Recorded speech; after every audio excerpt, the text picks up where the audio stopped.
Madame Sophie Ollier-Domas, bonjour. Bonjour. Alors vous êtes directrice de Bourgogne Tourisme, vous nous faites le plaisir d'être ici à Bruxelles aujourd'hui. Pourquoi ? Pour présenter la Bourgogne et pour faire découvrir les vins et la gastronomie de la région Bourgogne. Alors tout le monde connaît la Bourgogne, peut peut-être repréciser les départements qui composent la Bourgogne. Alors effectivement, je pense que tout le monde connaît le Bourgogne.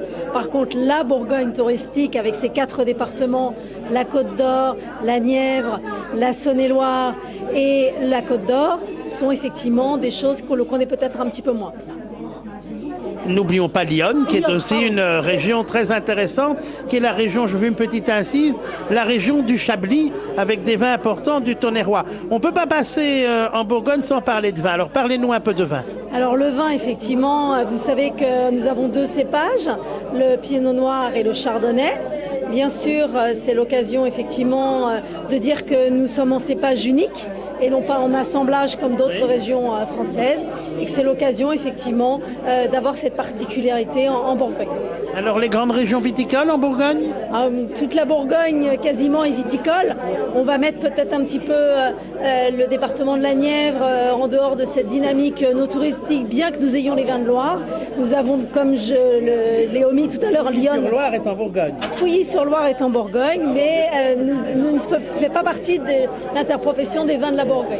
Alors reprécisons peut-être le Chablis. Voilà, tout à fait. Donc j'étais sur Lyon et Chablis, sur la Côte d'Or et sa fameuse Côte de Nuit et Côte de Beaune. Et vous avez également tout le Mâconnais, la Côte Chalonnaise, qui sont également des vins relativement fameux, parfois méconnus, mais qui méritent véritablement un instant de découverte. Alors pour toute la Bourgogne, les appellations connues, Puligny-Montrachet, les Échezeaux, Clos des Mouches, etc. Des noms qui nous font rêver.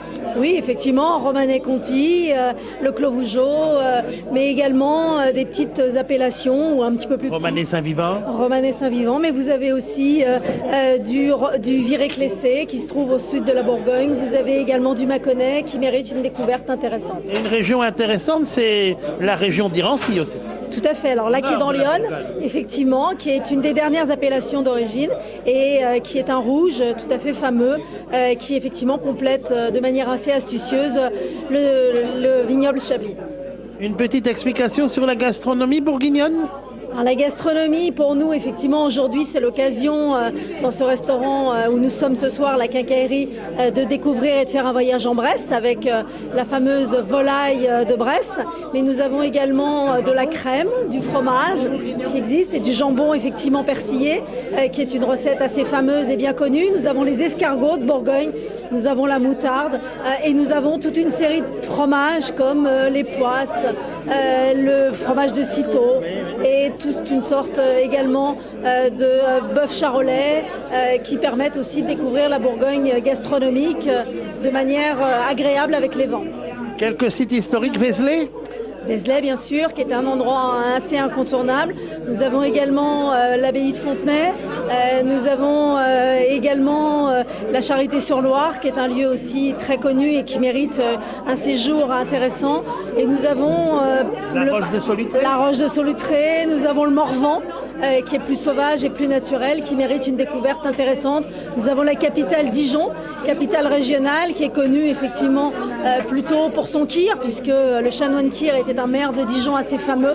Et il n'y a pas que le kir à Dijon, il y a la moutarde, il y a le cassis. Tout à fait, mais c'est vrai que cette capitale régionale est relativement fameuse. Prochainement, une cité de la gastronomie va y voir le jour, et je pense qu'au niveau international, là encore, la